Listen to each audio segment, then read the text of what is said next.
listen to my voice. It's strong, confident, not emotional. We want to make less messes and more memories. The wash day struggle for me was horrible.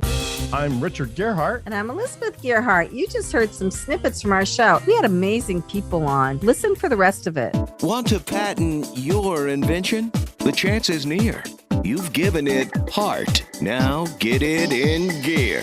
It's Passage to Profit with Richard and Elizabeth Gearhart. I'm Richard Gearhart, founder of Gearhart Law, a firm specializing in patents, trademarks, and copyrights. I'm Elizabeth Gearhart, not an attorney, but I work at Gearhart Law doing the marketing, and I have my own startups. Welcome to Passage to Profit, everyone, the road to entrepreneurship, where we talk with startups, small businesses, and discuss the intellectual property that helps them flourish. We have on our show Kathy Caprino. So she's an internationally known coach and author, and she just has so much to say about making women more powerful in the world today. And we really look forward to hearing from her. And then we have two incredible presenters with kids products, Ashley Davies with Happy Grub. This is such a great idea. I'm so excited to hear about it. And then LaTresha Ellis with Hair Jikoo, which I don't know if you're making this for adults yet, but I wish my salon would use this.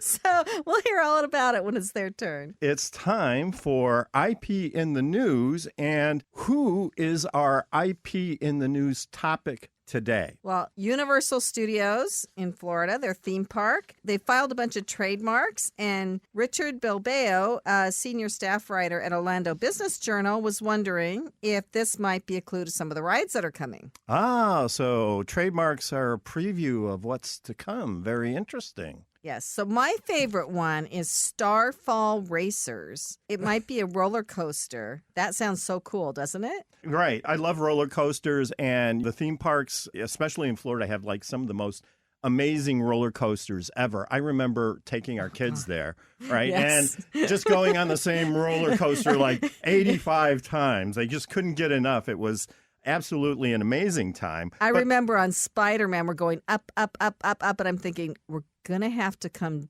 down. But they have another one coming, Curse of the Werewolf. What in the heck could that be? That was one that I was wondering about. I don't know. Is that like you go into a house with werewolves, or it's kind of hard for me to guess? Me too, but I think it's kind of interesting that this man, Richard Bilbao, pulled these out and said, hey, look, these could be new rides because they just got the trademarks on them. What a great way to figure it out. Right. Or it could be the name of a house or something. It doesn't necessarily have to be a ride. It could be some other part of the theme park. But I guess we just have to wait and see what happens. So, Kathy, do you have any ideas about what these trademarks could mean? I don't, but I think it's a fascinating idea that it is a precursor to something. I mean, that makes me almost want to look at what are new trademarks. And sometimes the trademarks are a little descriptive, and they kind of give a hint about what's coming up next. So I think it's kind of a neat strategy. The first time I've seen a writer talk about stuff like this.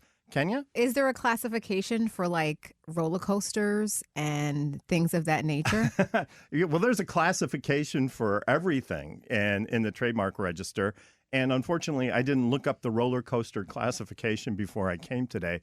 But yeah, I mean, that would be another way to get more information, is to look at the classifications and the descriptions of the goods. So if these are filed intent to use trademarks or regular trademarks, they have to put a description on there, which he didn't in the article. So, maybe we should give this guy a call so the next time he does it, he gives us a little bit more information. Kenya sounds like she has a little bit of experience with getting trademarks. Oh, gee, I just happen to know a couple people who do it. Right, absolutely. And so, Tresha, you have any thoughts on this? Yeah, I'm excited to see what they're going to do with the trademarks, actually. I don't know if they are going to do rides or if these are going to be new theme parks or, it could be new restaurants. It could be anything. I'm just excited to see what they're planning on doing with these trademarks. It's so interesting to me. Yeah, I think it is interesting. I wonder if you were like to look at all the Apple or Google trademarks, what kind of stuff you could figure out. If you've got nothing better to do but look at trademarks, I think it could be kind of fun. Ashley, what are your thoughts? Trademarks are they're great to have. And when companies come out with a new product, you always want to make sure that you keep it under lock and key before releasing it. So you don't want anybody to come out with the same exact thing. So I'm sure that these, if they're rides, if they're restaurants, whatever they are, they've been in the works for a while, but now that they are ready to start launching and make it part of the public eye, now they are ready to take it off of lock and key and really just release it to the world. So I'm sure what they're going to do is start creating buzz around these trademarks. And when they do their press releases, they're going to see the feedback that they get from the public. So really creating that excitement and not ultimately telling you what it is going to bring the consumer back to Universal and really wonder what it is. Spoken like a true marketing expert. No, those are really insightful comments. I think like a lot of people don't look at the trademark register for this kind of thing. So, probably they filed the trademarks really without having too much concern about it. But now, obviously, it's out in the open and well known in Orlando, where the newspaper is written. So that's it for IP in the news. And now it's time for us to turn to Kathy Caprino. She's a global career and leadership coach. She's an author. And so tell us, what are you up to lately, Kathy? And tell us some of the ways that you help and support women in the workplace. Oh, thank you. Thank you so much for having me.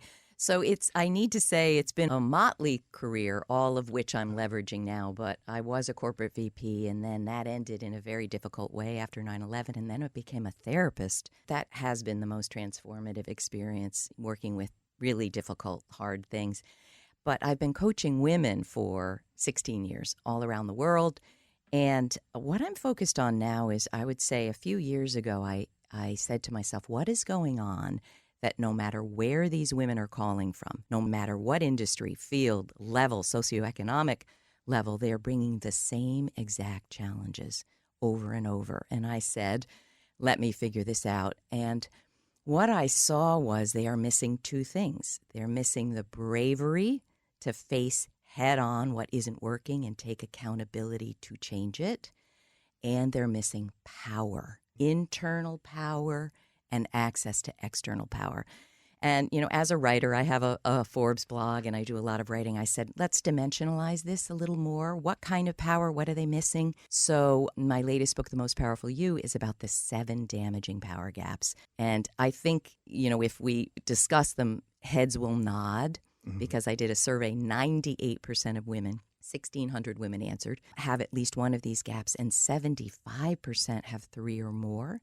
And when you have these power and confidence gaps, you just can't thrive. You might be successful on the outside, but you're not going to thrive on the inside. So I've got the book, I've got an 8-week course, training programs, and it's all around how do we become the most confident and powerful you. Well, that sounds amazing. So what are the power gaps that we should know about? I'm so glad you asked. What I'd love to do. I have my handy sheet right here. You set it up perfectly. Wonderful. So I'd love to read what they are and then tell you the percent of women who said they have this gap. So number 1 is not recognizing your special talents, abilities, and accomplishments. 63% said yes to that. Number 2, communicating from fear, not strength. 70% said yes. Number 3, reluctance to ask for what you want and deserve. 77% of women have this gap. Number 4, isolating from influential support. 71%. These numbers are staggering, aren't they? Mm-hmm. Number 5, acquiescing instead of saying stop to mistreatment. 48%. Number 6 is losing sight of the thrilling dream you had for your life. 76%. And finally, number 7, allowing the past or past challenge to continue to shape you. And that is 62%. That's really interesting. Why do you think these gaps exist? There's a lot of reasons. First, I would say, and again, 98% of women have, but 90% of men indicated they have at least one gap. So it's not just women. I would say there's some reasons. First of all, we don't come out of the gate with these gaps. They're culturally trained. They're societally trained.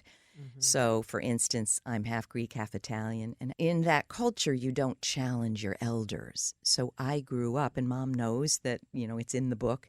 I really couldn't challenge. I couldn't say, I don't agree Well, I grew up to be an adult not knowing how to challenge, not knowing how to say no. I have to say, I feel the same way sometimes, but a part of that is, I think, is generational, because I think kids today have no problem at all standing up and saying, this is what I want. At least our kids don't have any problems doing that. Our daughter in particular, but I still think that she probably doesn't understand what her true talent is either, because she's going to hike the Appalachian Trail to try to figure out who she is and what she really wants to do with her life. Wow. And I'm encouraging it. I wish I'd done something like that. But it's because she has this uncertainty. She's a nurse. She's very talented. She's very smart. But I think she really fits into that gap category you're talking about. And I think that one, not recognizing our talents, women are trained not to speak about themselves. We're trained not to sound like a braggart. Not every woman. I don't mean to paint every woman with the same brush or every man, but there are societal shapings.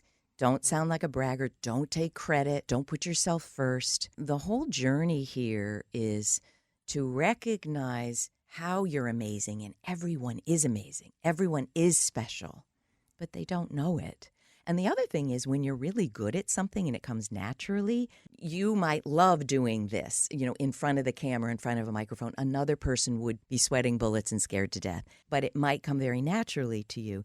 So when you don't recognize that, yes, even though it's natural and it came from childhood, it's special and you want to leverage that, you're going to struggle with what to do with your life. Kenya, your mind must be going a mile a minute here. Yeah, it is. Because I'm just thinking about the experience that men have versus what we have as women. You said that some men identify with at least one of those and that women identify with at least multiple of those. So what is the difference between men and women, and why are men more adaptable in situations like that? I love the question. This is not to bash men. Please don't get the wrong idea. I won't let that happen. I'm looking right at you, Richard. We all know what men are like, so go ahead.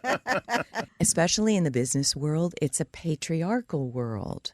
If you look at how many women are Fortune 500 CEOs, it's a very small percentage. Mm-hmm. So when you have a dominant culture and a minority culture, what happens is the minority culture is suppressed a bit and sometimes tries to act like the dominant culture. But the reality is, I think every woman on the call, every woman listening, when they've been assertive, has been called another word, or it's viewed as something else. And that is because in our society, we split ourselves in half. We know what the gender stereotype is. Listen to my voice. It's strong, confident, not emotional, not vulnerable, gets things done. But we know what the feminine, I'm saying it in quotes, is, and you can hear it in my voice, soft, pleasing, malleable, putting other people first. So all of this is like a weathering where we're getting this message over and over and over. Mm-hmm. And it becomes just part of who you are, and you don't even realize that these are your challenges. But even I love research. I used to do market research. There's a fantastically interesting statistic that right out of school, 57% of men negotiate for their very first salary, negotiate the salary, and 7% of women do. I believe that, yeah. Right? Mm-hmm. So we're not asking for what we deserve. We're afraid to. We don't think we're worthy. There's another statistic, 75% of executive women have imposter syndrome. And a lot of the men that I coach and train don't have it. I suggest everybody this weekend who's listening who says, I don't really know what I'm great at, go somewhere quiet with a pad and pencil, shut off all devices, and here's a tip. Write down the 20, I call them the 20 facts of you, the accomplishments you've had that you've made that you are most proud of. And I don't care if it's when you were 10 and you had the best lemonade stand, what you're most proud of.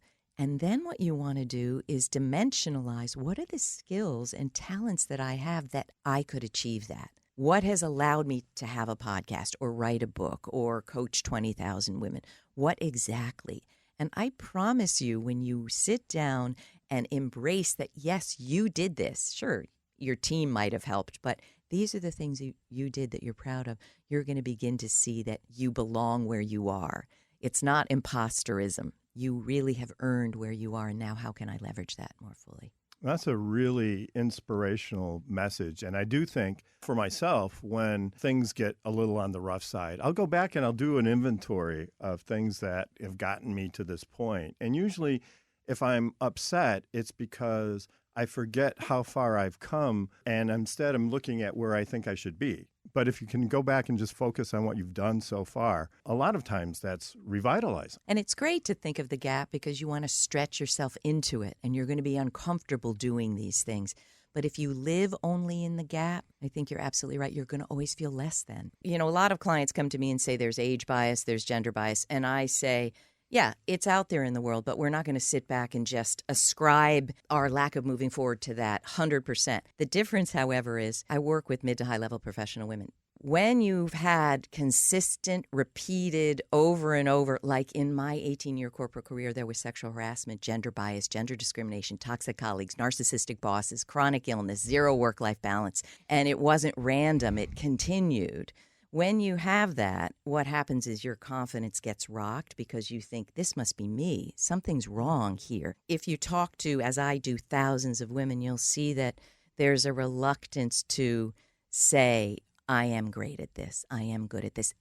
Say it out loud. That is what you'll see among many women, and I think even younger generations as well. But I think, too, that women, when we want to be strong, have to present it in a different way than men do. We are either a soft little mushy thing or we're the word that rhymes with witch. And there's no in between for us a lot of times. So I think what you're trying to do is help women find that in between place, right? That's right. And I'm with you that as one person rises, we can uplift others. So what I hope is that people listening here who lead others, who manage others, who parent children, we all can learn from this because these gaps do, I think, impact every human being. And if we can close these, we're going to thrive and help others thrive. I couldn't agree more. We have to take a commercial break, but really fascinating discussion with Kathy Caprino, global career and leadership coach, and we'll be right back with more Passage to Profit right after this. What are entrepreneurs' most valuable assets? Their passion and ideas. We can't protect your passion, but we can protect your ideas. Trust Gearhart Law to protect your ideas with premier patent, trademark, and copyright services. There's never been a better time to start your own business. Contact us at GearhartLaw.com. At Gearhart Law, we have years of experience protecting entrepreneurs' ideas and brands using patent, trademark, and copyright protection. So if you have a new consumer product, a new software application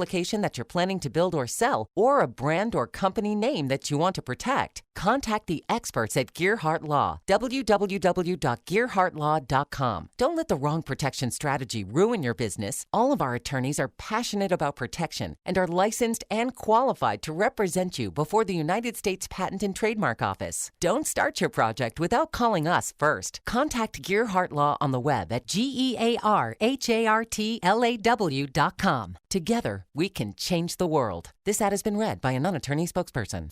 Now back to Passage to Profit. Once again, Richard and Elizabeth Gearhart. And our special guest, Kathy Caprino. Boy, we had a lively first part of your interview. And Whenever you're talking about men and women, right? And now we're on to Kenya, who's going to ask Kathy the next question. I just had a question about, like, if a woman finds themselves in a place where they're feeling diluted, whether it be personally, whether it be professionally, like, do you think you can learn how to leverage that? Because I know you have a podcast called Finding Brave. Right. I think that's a moment to find braveness. So how would someone leverage a moment like that? Yeah, what a wonderful question. So I do, because I was a former therapist, I think this: we are what our childhood taught us to be unless we unlearned it. And that's great stuff and difficult stuff. But what I often see is when a woman comes for coaching and she feels suppressed or being passed over, all those things, the very first question I ask is, how old is this problem? And you would be shocked at how many people were not aware that it started in childhood. And if you've been raised with narcissism or emotional manipulation, or there was conditional love, you had to get all A's or get into Harvard or be number one on the soccer team, you've kind of gone underground and you're just trying to please and perform, perfectionistic overfunctioning, I call it. So I would say it's the time to look at your whole life, the totality of your life, and where did it start?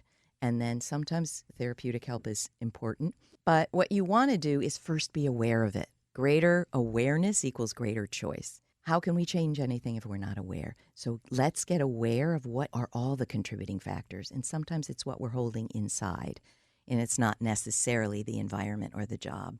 or the career. Does that answer It does. And you have a podcast. And I do want to say, can I mention that your team, David Postolsky, helped me so much with the intellectual property, the trademarking. Please go on. Can I tell that story? Yes. Oh, I love it. I know you didn't have me on just for this. So what happened was I did a TEDx talk called Time to Brave Up, and I loved the term brave up. But I didn't do a trademark search. I looked on Google to see if there was anything out there, Brave Up Podcast. I'm in the process of developing a website and a logo, and it was like a middle of the night thought. And I went, wait a minute. What if there's a trademark out there? And can you believe I found a database online, of course, and it said that someone who was just 4 months into coaching had filed the trademark for Brave Up. Oh, doesn't that kill I mean, you? truly, I was gutted. Oh. I was so attached to it. And my photographer had David's help for a trademark. She said, call him. And he said, we'll work it out. But yeah, you have to come up with another name. And I just was so angry. But soon after, I was in Greece co-hosting a retreat. And my friend, who's written a series of books called Feel Brave, said to me, what about Finding Brave? And the truth is, I love it better. Finding Brave is every minute you need to find it. You have to look for it and find it. And David helped me. And there it is. That's a great story. And I'm so glad that, you had, first of all, you had the insight to even check. And that's like a really good thing to do, because think of all the branding you could have done, and then you could have lost it all because you ran into somebody else's mark. So at least you found out about it early in the game. It's true. And I think a lot of people don't want to spend the money. That's the reality. But really, to have invested in your brand and have it be stripped away, that's not the way to go. And it's your identity, too. When you have a brand that you're living and breathing, it's not just a marketing thing. It's who you are. Right. So what do you talk about on your podcast? What would a typical podcast be? I consider it like a master's class every day. So I'm on a lot of lists. I get pitched a lot, as you all do, but best-selling authors come on. A recent episode was on Andre Solo's book, Sensitive, about highly sensitive people. And it isn't just a colloquialism.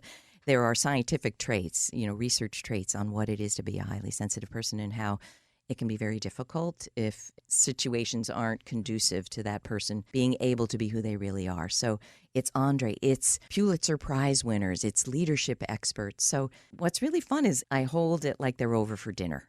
I'm asking questions that I want answered, that I don't understand, and I'm learning so much every day. That really is the best part of doing these kinds of programs. You get to meet really amazing people, and you also get to learn a lot. I've just launched an 8-week course called The Most Powerful You, and that's for individuals, and there's a video training for organizations. And I'm so honored to say a division of the United Nations has acquired it for members of their workforce, and I'm training 50 companies every few months, it seems. So that is what I'm hoping for, to get it in the hands of organizations that care about diversity and equity. For 18 years in my corporate life, I struggled. I was successful on the outside, made a lot of money, but I was never successful on the inside. And when you face sexual harassment and gender bias and being passed over, and the way I was laid off after 9/11 was really brutal to my self-esteem. There was not this kind of help back then. And in fact, women's issues were not even in the national conversation. Now, of course, we're reading about them in headlines everywhere. But, when I became a therapist and then a coach, I said, if I can help one person bypass the pain and the challenges I've had, one person a day, it's a good day. That's really what it's all about. I believe nothing is secure that is outside yourself. It's what you have to offer the world. It's what you bring to the world. That's what is yours. Because, I was laid off, frankly, after being promised, buy the biggest house you can. You have a long career here. Mm-hmm. 1 month after moving into that house was 9/11. And 1 month later, I was laid off. So I lived that idiom. What's secure is what you develop in yourself. And then you learn to leverage that in ways that you love. It was the breakdown that led to the breakthrough. A lot of us have those, but sometimes we don't have the courage to seize the breakthrough. And I think if we can look at life like that in the throes of it, we can feel devastated. But if you can hang on to, what could I do that I could look back in 5 years and say, that is the best thing that ever happened to me? If you can hang on to that, I think you're on the Finding Brave path. That is so perceptive because I try to say that to myself and I forget it. But it's like, what could I be doing right now that I'm going to look back on 5 years from now? Exactly what you just said and say, boy, am I glad I did that. Or I wish I had done that. Why didn't I do that at that time? That is just so true. And I think that getting out of the box, and I think sometimes when somebody tells you no, it opens so many more doors than you ever expected. But you have to be able to see the door opening. Right. And that's not to say a life of entrepreneurism is easy, but I think it's more satisfying at the end of the day. Wouldn't you say any entrepreneur who says it's easy is either lying or, in a little bit of denial? Yeah, I was saying to Richard, do you remember when we were young and we had these jobs or we showed up at 8 or 9 and we knew exactly what we were supposed to do? We took a lunch break at noon. We went back and worked all afternoon. We went home at 5 and we knew exactly what we were supposed to do and when we were supposed to do it. And it was just so easy. The grass is always greener. But those days are gone, Those days even are for gone. corporate people. Yeah. The Most Powerful You is Kathy Caprino's book, and it's out. I have a hardback copy that she gave me, and I'm so excited to read it. Thank you so much. Fascinating discussion with Kathy Caprino, and we'll be right back with more Passage to Profit right after this. Hi, I'm Lisa Askley's the Inventress, founder, CEO, and president of Inventing A to Z. I've been inventing products for over 38 years. Hundreds of products later and dozens of patents. I help people develop products and put them on the market from concept to fruition. I bring them to some of the top shopping networks in the world: QVC, HSN, eVine Live, and retail stores. Have you ever said to yourself, someone should invent that thing? Well, I say, why not? Make it you.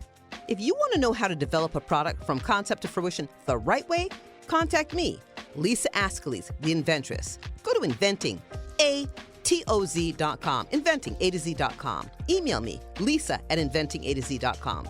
Treat yourself to a day chock full of networking, education, music, shopping, and fun. Go to my website, inventingatOZ.com.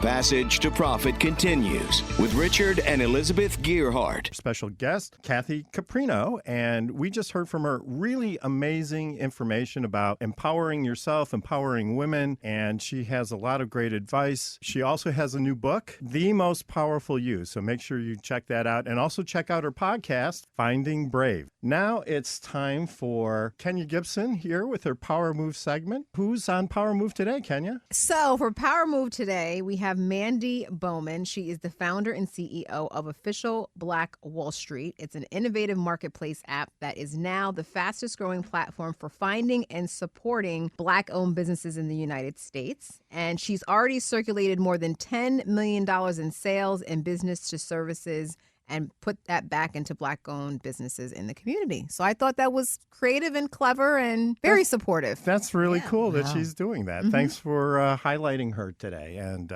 we wish her a lot of luck. I think that's important work that she's doing. Yeah. So, Elizabeth? Okay, so now for Blue Streak, formerly Fireside. For those of you who don't know, it's a video directory of small businesses, and now it's business to business, B2B. I've been working on it since the start of COVID and refining it and changing it, and it's changed again, but I don't want to give away too much, so I'm not really going to say how I've changed it this time. But what I've been working on lately is finding software that will help me get things the way I need to get them, and so I found a really couple of great software programs that I'm going to buy and use for the business. And I can probably also use it for the podcast I'm doing with Danielle Woolley called the Jersey Podcats Podcast, where we have cat lovers come on and we talk about cats and different things about cats. Although this Friday we're taping an episode on Zoom and it is cat lovers versus dog lovers. And she said, Elizabeth, I'll let you be the main person asking questions about that one. I'm like, okay. Well, let's see if we can get some good fights going here on Zoom. I was going to say, sounds like drama and conflict to me. She's like, there are so many people that want to do this. And I'm like, well, we should do it once a month. She's like, oh, maybe once a quarter. But anyway, the podcast has been really fun. And we've had some really interesting, great people on there. And where can people find the Jersey Podcats podcast? Anywhere you find your podcast. And of course, on YouTube, too. Okay. So with that, we are going to move on to our next presenter. I just think this is such a great idea. Ashley Davies with eathappygrub.com. I went on her website. It's very cool. So welcome, Ashley. Tell us all about what you're doing. So I'm Ashley Davies. I'm the founder and owner of Happy Grub, the only squeezable pancake mix that's available on the market, thanks to our trademarks and our patent as well. Right now, we are expanding nationwide. We just launched last week in 500 Walmart locations.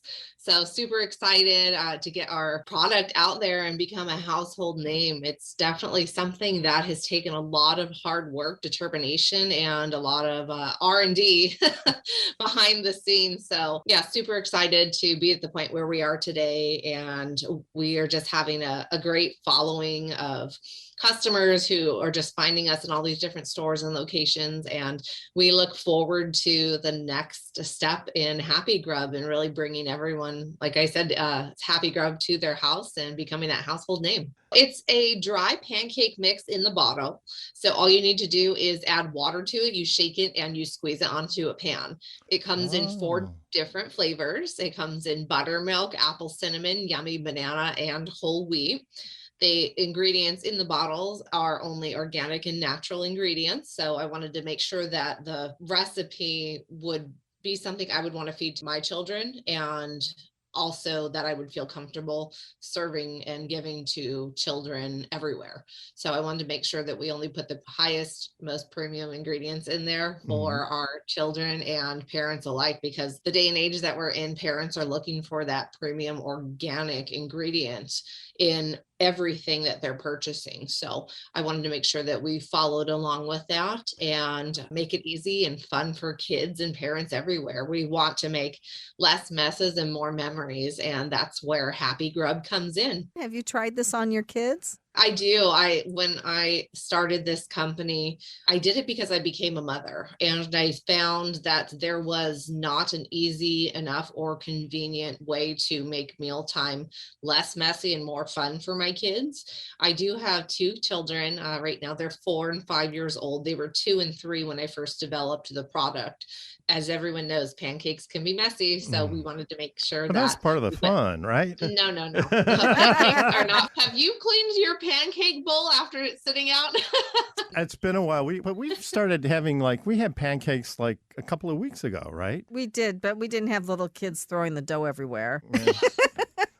Oh, gosh. But anyway, I do love the fact that you're using organic ingredients. And as I think more about my diet and stuff that I'm eating, it really does become more important to make sure that the stuff that you're putting in your body is healthy, or at least it's not some weird chemical that's going to harm you later on down the road. Certainly applaud you for doing that. So what do your kids do? Do they put the water in and squirt it all out themselves? Do they squirt a lot or a little? Or what does it actually look like when the kids are using this? Just imagine when you're done mixing your pancake batter, even if you did it in a bowl. So once you add the specified amount of water, then you shake it. It gives kids that experience, and it really allows them to learn, and it makes them feel involved as well. So they just add the water themselves, they shake it, and then we can squeeze it onto a pan.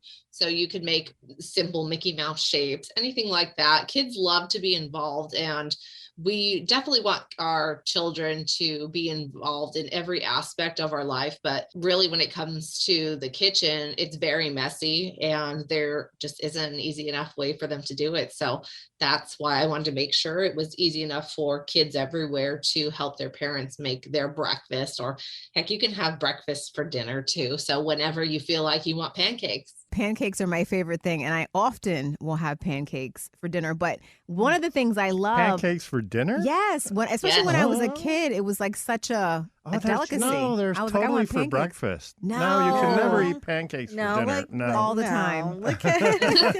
So what do you love, Kenya? Well, I love that it's so convenient in time, like saving for moms, right? Like you think about like getting the kids out the door and you want to give them like a good breakfast, and like pancakes are usually like a weekend thing. So you have like time to clean up. But this is one squirt, flip in a pan, and you're out the door and they get a good breakfast. So what a solve for moms out there. Yeah. Absolutely. And it's like quick school school mornings. This morning, I had a very quick school morning with my children.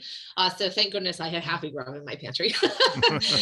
It's easy enough. You just add the water and then you make a couple pancakes for the kids, and it stores in the fridge up to 3 days. So you can even just split it between, over the 3-day period. You can make as many pancakes as you want, or you can just do one. It's just fun. It's convenient, and it's easy for kids and parents and moms everywhere. So have you ever made like a really large pancake? Like, what's the largest pancake you ever made? Let's see. I don't know. The size of a frying pan. I've made that. Oh, okay. That's pretty good. Well. Yeah. Kathy, did you have a question or comment for Ashley? I'm speechless. No, I don't. No, I think this idea is fantastic, though.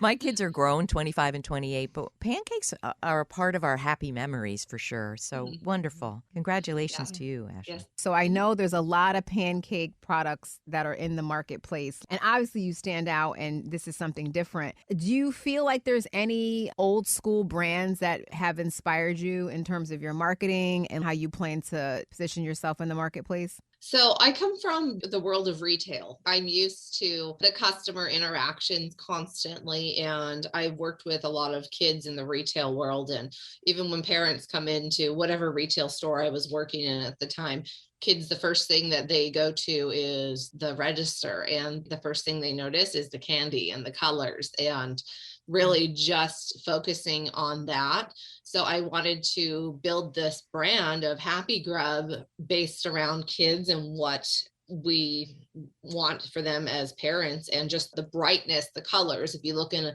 any preschool or any kindergarten class, it's bright, it's colorful. And that's really the innovation that Happy Grub brings to the pancake world, is no one else has done it before. And with our bottle as well. So that's why we have a patent. No one else can do it. But when it comes to the marketing side of it, we want it to be fun. We want it to be friendly. Right now, due to our marketing and our friendly colors that we have, we're possibly working on a licensing deal with Paramount for SpongeBob. So that's definitely Those bottles behind you look very SpongeBob-ish. It's adorable. That just makes it fun for kids too. Makes it fun for everybody, right? Yeah, absolutely. We call them our Happy Grubsters. So each bottle has its own flavor and its own Grubster. I came up with the idea for monsters when, let's be honest, we call our little kids little monsters, right? So I came up with the idea of creating a monster line and making it fun, friendly for kids. And I want these Grubsters to be recognized by kids everywhere. And we wanted to make them simple enough. So when we have coloring books, or we have different types of products that we have out there that we send out with our mailers, we want kids to be able to have fun and make it easy for them. So when you look at a coloring book, and like there's Paw Patrol or even SpongeBob for kids, they have an age range. So the age range that we are with is about 4 years old, and it goes up to about 12 years old.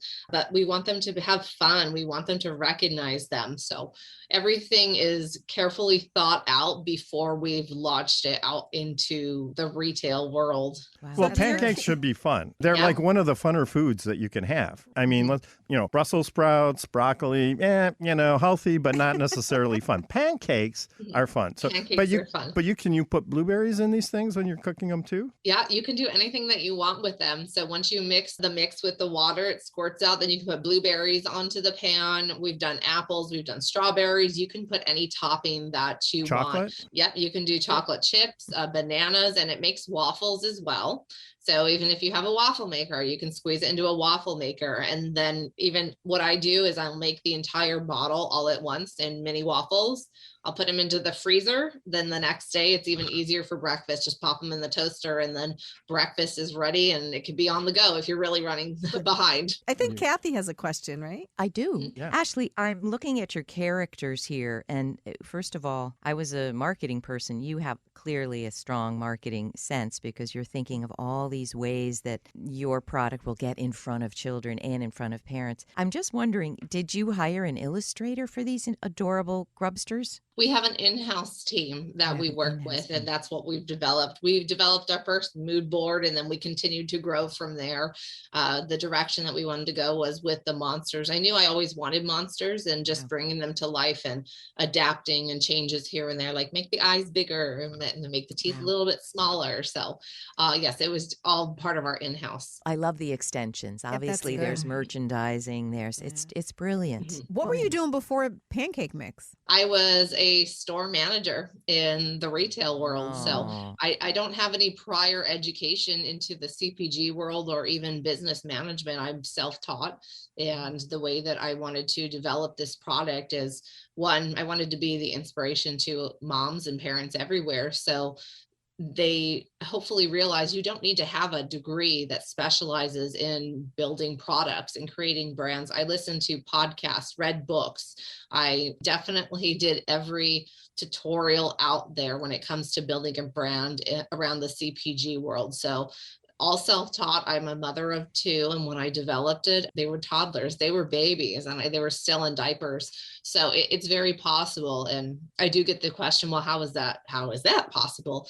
You have to keep remembering that in 5 years or even 10 years is going to come no matter what. So start now and then just continue to grow. Don't think of it as, oh my gosh, it's going to take me 10 years to do that. Well, 10 years is going to happen regardless. So just start now and then continue to grow and develop yourself as a person and really just build a brand along with it and teach yourself. Great. Amazing. And I see you have the website, eathappygrub.com. Where's the best place for people to find your pancake mixes? Now on Amazon.com, we are Prime as well, so they can find us on there.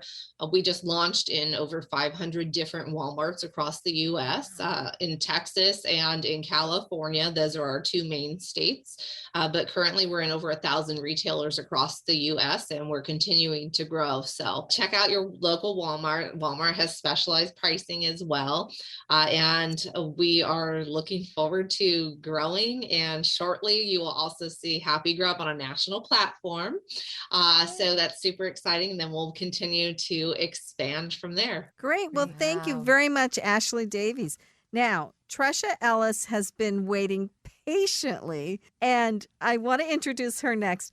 I went on her website, and I wish that my hair salon would use your product. Oh my gosh, I couldn't believe what I was seeing. It's so innovative and such a great thing. Welcome, LaTresha. Can you please explain to us what you have? I am the founder of Hair Jikoo, and I created the Hair Jikoo shampoo pillow to help mothers and kids have a better, more comfortable wash day experience. You know, I'm a mom of 3 girls, and the wash day struggle for me was horrible. My girls would kick and scream and cry. You know, when it was time for them to get their hair washed, I really felt like a helpless mom. And so I enlisted my husband to help brainstorm and come up with an idea that helped create a waterproof pillow that would support their head, neck, and back so that they could be comfortable when they're getting their hair washed. So we created the shampoo pillow, and it's been wildly successful. We're so proud of it. Well, that's really great. Is it typical for young kids to not like getting their hair washed? Is that a typical struggle? I hated it. Really? Yeah. My mom, I hated it. Yeah, I can remember when I was a little girl getting my hair washed, and I had lots of hair just like my girls. And my mother would lay me down on the counter with the little towel rolled up for my neck, and water would get everywhere. I would be kicking and screaming. It was really stressful and a lot of anxiety for me. And so I really felt my kids, pain when I started washing their hair. It's really a struggle for kids. And it's a lot of work. Even as an adult, I don't like washing my hair. I'm just like, the days I have to go and do it's just a pain. I'd rather someone else wash it. Oh, yeah. I'm wondering for this pillow too, though, like, at the hair salons that we go to as adults, those things they stick your head in to wash your hair, like it hurts. It literally hurts. I wonder if your pillow could help there because it looked like it could be squishy enough to go in there. I get that all the time. I really get that all the time, and I have not tried it, but I guess I can try it to see. I'm sure it'll be a little bit more comfortable. I wonder if there's enough space to slide the pillow in between the chair and the bowl. Maybe we can try that out. It's a great idea. But I sure felt jealous watching your little girl on your website. She's laughing and she's happy and she's getting her hair done. It's like, I'll just take a nap while I get my hair washed. They do fall asleep on that shampoo pillow. It's been great. great.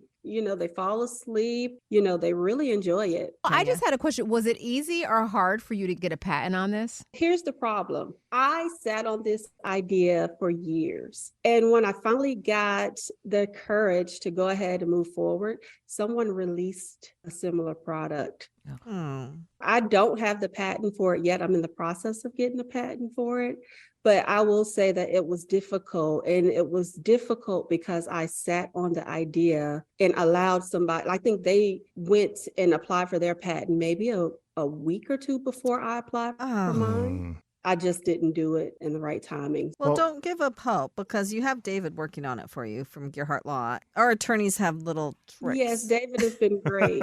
It is a difficult choice sometimes, though, when you're starting out as an entrepreneur and maybe you're bootstrapping it and you have to make decisions about where to put your money. There's not really a right answer to that. It's just that you do want to kind of get to it as soon as you can, because if you miss it, if somebody else comes in, then it can cause problems, right? So, you have to make decisions about your business, and IP is important, but there's other important things too. At Gearhart Law, we understand that because there are trade-offs that you have to make sometimes. So how do you plan to market your product? Hopeful. So right now I use a lot of influencer marketing, and that's been great for me. So a lot of little girls, I send them the product and then they go out and do videos for me and post on Facebook and Instagram, and that's just been working wonders for my business and building my brand. The product is named what? It's called Hair Jikoo. And the word Jikoo is an African word that means to bond and to connect. So when I think about the wash day experience, I think about like how you are creating those memories with your kids or your family. And so that's why I decided to name it Hair Jikoo, because those are lasting memories that you're creating with your family, with your kids and your girls. I think that's such a pretty name. Yeah, I think that's such a nice name. So, Kathy, did you have any questions or comments? I want to applaud you, and I just have to tell a personal story in that my dear mom, she kept my hair really short for years because of this issue. I think she didn't want to have to deal with long hair. I wish your product were around back then, because it was a lot of years of very, very short hair that now I'm growing it long. It's a brilliant idea.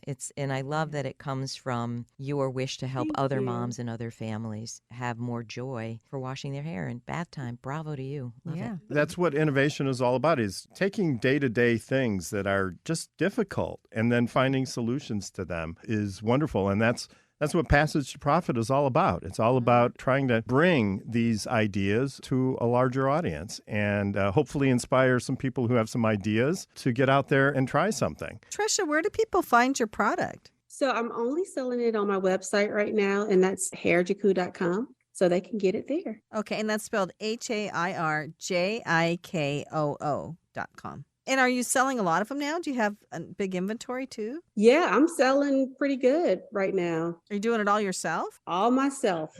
Oh, right now I am. That's a true entrepreneur. I'm hoping to expand. That's how it starts. I mean, it's a grind over here, but we're doing it, and we're getting through it. What has been your biggest challenge? So my biggest challenge is working with factories. So I do get my product manufactured overseas, and just trying to make sure that they can create what I need them to create, and then just stand on top of them in terms of like what they deliver to me. A lot of times when, they'll say they have all these promises, okay, we could do it. And then when you get your product, it's not right. So it's just the back and forth of working with the factories and making sure that they deliver the quality product that I expect from them. I've heard that from so many people. And it doesn't matter where your product's made, really. Maybe it's a little harder with the communication with people overseas, but they'll cut corners. They'll give you the wrong size. I was just going to say, I hire an inspection service to go in, and it's still not right in some cases. So you have to even be on top of those people too, the outside people that comes in to inspect your product. Have you thought about trying to be on one of the home shopping networks? I mean, this seems like it would be a perfect product for that. No, I haven't. Well, we have a friend. We have a friend. We know a guy.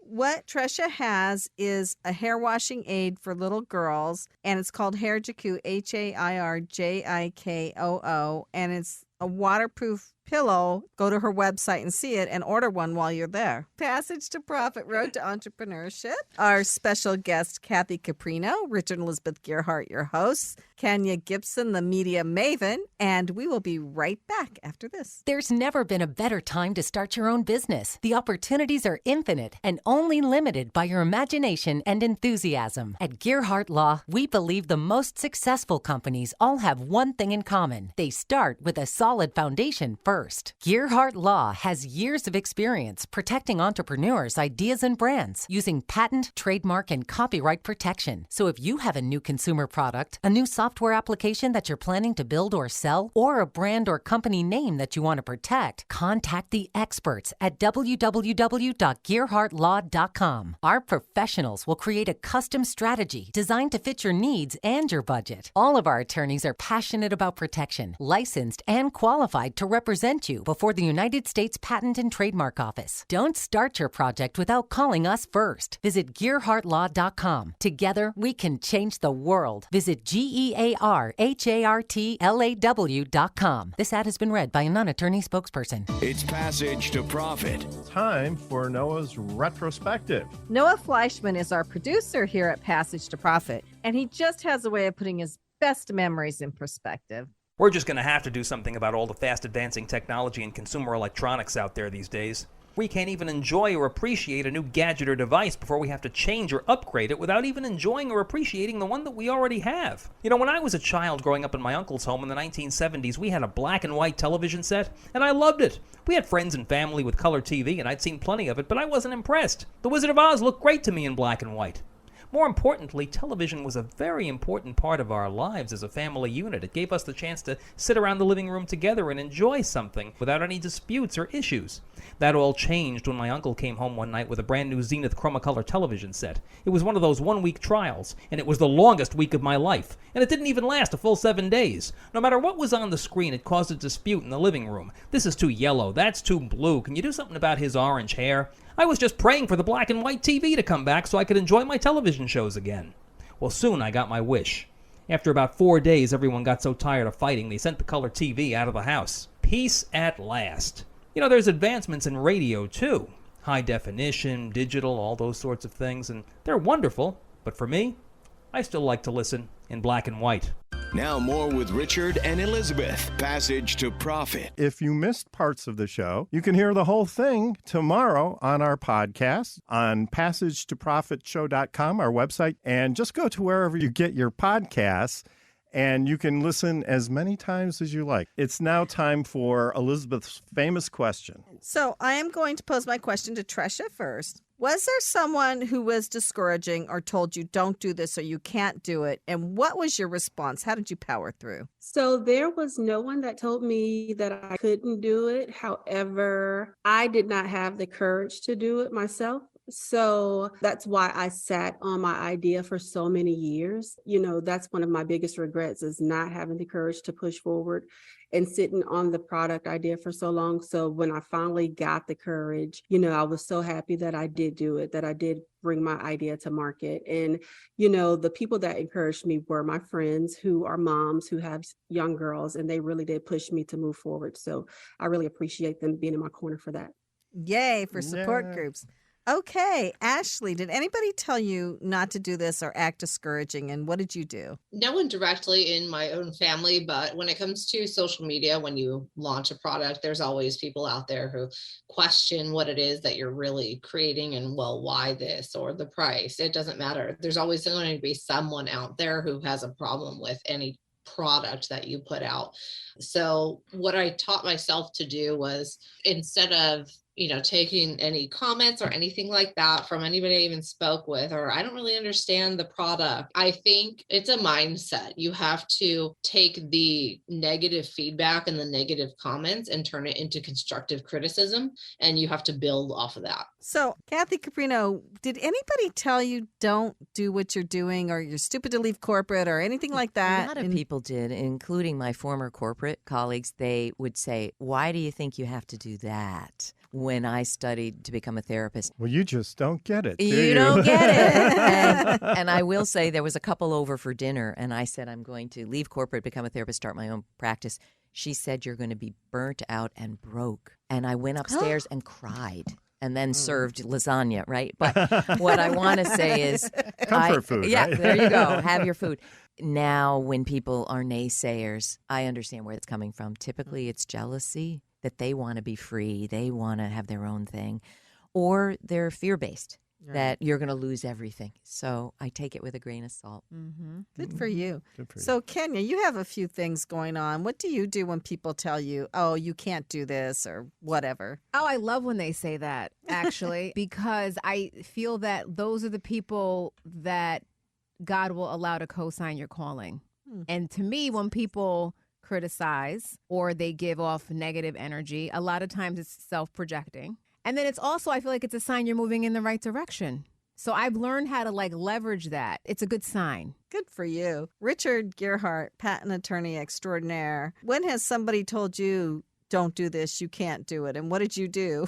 Well, I actually had the opposite situation because you told me to do it, right? Right, but there were people that were like, oh, you're going to do that? You know, my mom. And she was like, I don't think you have it in you to start your own business. I mean, I didn't take it that seriously. But when people are negative to me, I actually do listen to it and internalize it because there's a part of me as an entrepreneur who has to have a thick skin and has to believe in what I'm doing. And I have to be keeping my eye on the ball, and things that are going to interfere with me and hold me back aren't going to contribute to my success. The most important thing is not to let it deter your spirit. So there we go. So our guest was Kathy Caprino. She has 2 websites. It's Kathy with a K, Kathy, Caprino.com,